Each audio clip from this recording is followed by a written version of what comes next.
My guest today is Lebentz. She is a well-known UK therapist, trauma clinician and founder of Trauma Thrivers, a hugely popular Facebook community for those in recovery from trauma and addiction.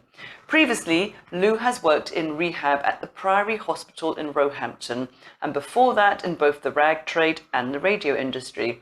The change in career choice made possible only because of her struggles with mental health and desperately seeking suitable treatment.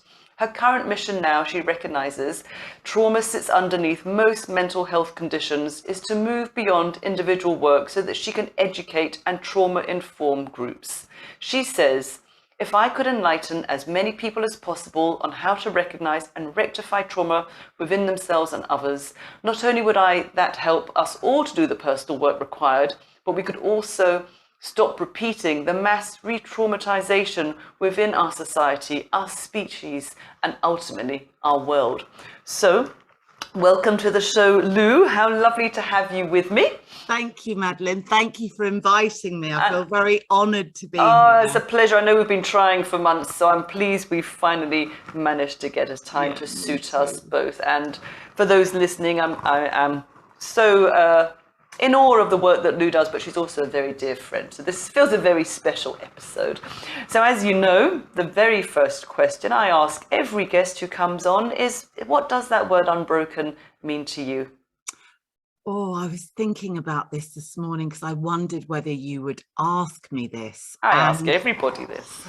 Yeah, I think that although I don't doubt the feeling of unbroken, and I know that lots of people might feel broken, I always think that human beings are unbreakable in a way because we can't actually break.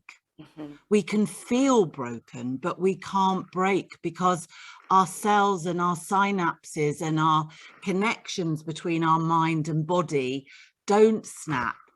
They can be re-knit, they can be rewoven, they can be joined together. So I guess I'm going to challenge the belief of somebody saying that I feel broken, and I'm going to say we can always heal, and neuroplasticity and new beliefs and reconnection with others and ourselves is always possible. Yeah, that's a very beautiful but also a very hopeful answer as well. And like you, I was a former psychotherapist. I always used to bring hope into the room with me every time I worked with a client.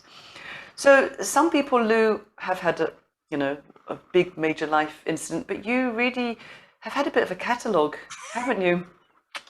It's sad to say, and it started from, I mean, it's great now that we can both laugh about I'm sorry, I just love the word catalogue.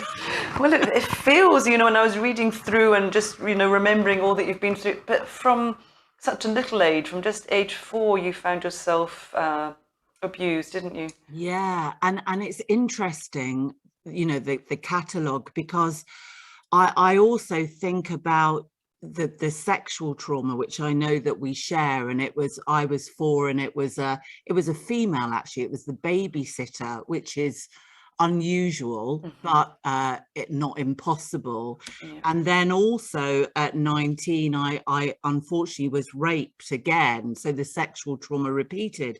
But starting with the trauma, I suppose, was always going back one generation to my mother.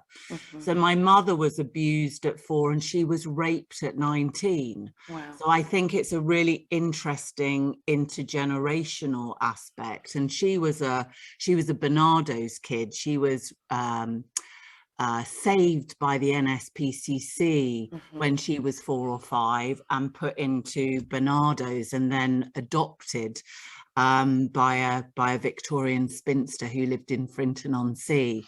So I always think my trauma probably began in utero, and actually for me, a lot of the healing came from having a voice around it and going to the police, reporting both offences, sharing the story from a stage, being able to talk about the sexual trauma, which up till then I'd still only been able to talk about the addiction and the psychosis. So yeah, I suppose that's why I think I don't You know list whether, these things off like it's nothing, but going to the police, reporting historical abuse, that takes some guts to do, because the outcome, I don't know what the outcome was, but it may never, materialize into anything, whether they even interview them or not, if they decide that the CPS, if it's a case worth investigating. But just to go and to share your story must be so empowering. it was massive, because it was something Nerve-wracking, about, but empowering.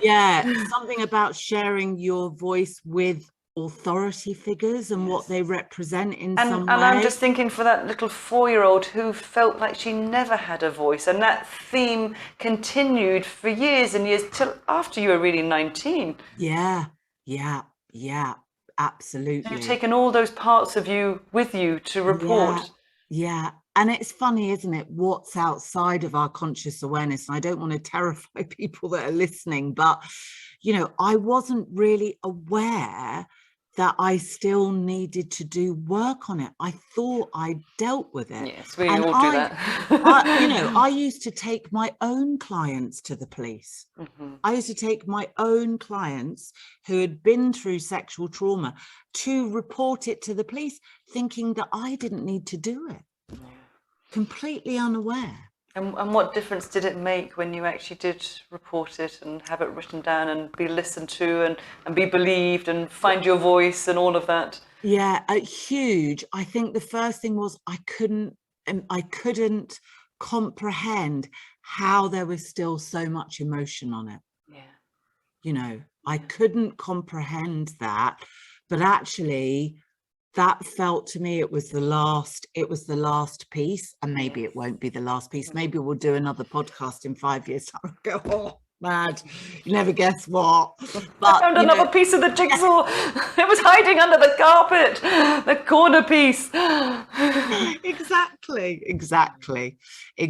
So I think the message is, speak out your untold stories. Absolutely. Find your voice around things that you think that you've shared, but maybe there's another layer or an angle on, and just go with the emotion and allow it to come up and process it. And I know lots of people out there with our histories don't have good experiences, and I'm really sad about that, because my experience was an empowering one, and they dealt with me very really well. I mean, that could be a whole other podcast or a whole other series of podcasts talking about the many changes needed in the justice system, or the so-called justice system. So it's good that you felt supported. But I think what you said, which is why I think we've always connected, is so much power in that. Speak out your untold stories. Because it doesn't only help us, does it? It's the ripple effect of what it does to other people, that, well, if she can say that and she's okay, maybe I could say that. And it doesn't have to be on a stage. You've done a TEDx. It doesn't, it can be anywhere. It could, tell someone, find a therapist, find a friend, tell yourself, Yeah, exactly. Just making sure maybe the first time that you find somebody to tell, there's somebody that can really, truly, deeply listen. So important. Someone that you trust, and someone that can hold that space and offer the support. So I always say that as well. Be careful who you choose to tell it with, because people say, well, I told someone years ago and she never believed me, so then I just thought I'd made it up, or it wasn't as bad as I thought, or so that can have a huge impact. I agree.